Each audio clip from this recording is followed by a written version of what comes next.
The screen flickered to life, and in an instant, the tension in the studio was palpable. Millions of viewers held their breath as Whoopi Goldberg, with her signature sharp wit, leaned forward on the View's iconic round table, her eyes narrowing at her guest, Senator John Kennedy from Louisiana. The topic had veered into dangerous territory: faith, a cornerstone of Kennedy's life, and a subject Whoopi had never shied away from challenging. With a smirk that carried the weight of years spent dismantling dogma, she quipped, "So, Senator, you're telling me you base your decisions on some old book and a cross? In 2025, that's your playbook?" The audience gasped, a mix of laughter and unease rippling through the room. It was a bold move, one that set the stage for a moment no one would forget, a moment that would test the resilience of a man's spirit and leave an indelible mark on everyone watching. John Kennedy, a man whose silver hair and gentle southern drawl belied a steely resolve, sat unflinching. His hands, weathered from years of public service, rested calmly on the table, the cross necklace he wore glinting under the studio lights, a silent testament to the faith that had guided him through personal storms. Growing up in rural Louisiana, John had been raised by a single mother after his father's death, finding solace in the small Baptist church where the hymns echoed like a lifeline. That faith had carried him through poverty, through the loss of his younger brother to illness, and through the grueling path to the Senate. But now, faced with Whoopi's mocking tone, he felt a familiar ache, the sting of judgment he'd faced his whole life for clinging to beliefs others dismissed. Yet, beneath the surface, a quiet strength simmered, one he hadn't fully tapped into until this very moment. Whoopi, on the other hand, carried her own scars. A trailblazer in Hollywood, she'd fought tooth and nail to break barriers, her humor a shield against a world that often underestimated her. Her skepticism toward organized religion stemmed from a childhood where strict Catholic teachings clashed with the chaos of her New York upbringing, leaving her with a distrust of blind faith.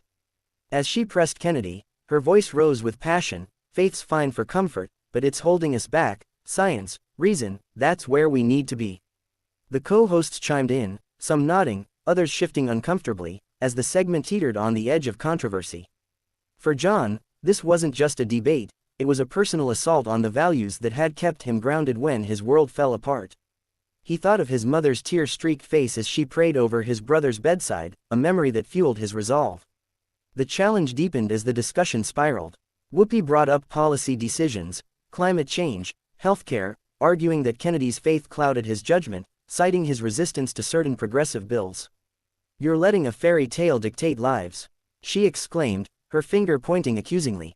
The audience murmured, some cheering, others booing, while John's co-hosts on the panel tried to mediate. Inside, John felt a surge of frustration, but also a flicker of compassion. He saw in Whoopi not just a critic, but a woman shaped by her own battles, perhaps seeking answers she'd never found. This wasn't about winning an argument, it was about reaching across the divide. He took a deep breath, his mind racing back to a sermon from his youth: "Love your enemies, and pray for those who persecute you." The words steadied him, offering a path forward. Then came the turning point. As Whoopi leaned back, expecting a defensive retort, John spoke, his voice low but firm, cutting through the noise. "Whoopi, I've lived by this faith through losing my brother. Through nights when I didn't know if we'd eat the next day. It's not a fairy tale, it's my anchor. But I hear you. You've fought for truth your whole life, and I respect that. Maybe we're not so different. I don't have all the answers, but I believe in a God who does, and who loves you, too, even when you doubt." The studio fell silent, the weight of his words sinking in. Whoopi's expression softened, her usual bravado faltering as tears glistened in her eyes. For a moment, the cameras captured a rare vulnerability, years of guarded skepticism melting under the sincerity of his response. The resolution unfolded gradually. Whoopi, caught off guard, paused before responding, her voice trembling slightly. I didn't expect that. I've always questioned faith because it hurt me once. But maybe there's room for both, doubt and belief." The panel erupted in a mix of applause and hushed whispers, the tension dissolving into a shared humanity.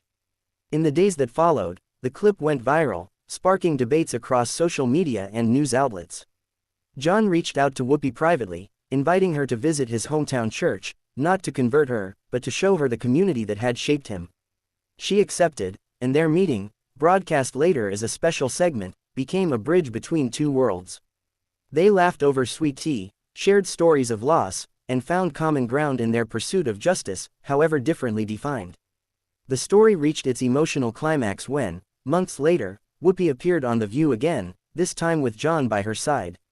She recounted their journey, admitting, "I mocked him, but he showed me grace.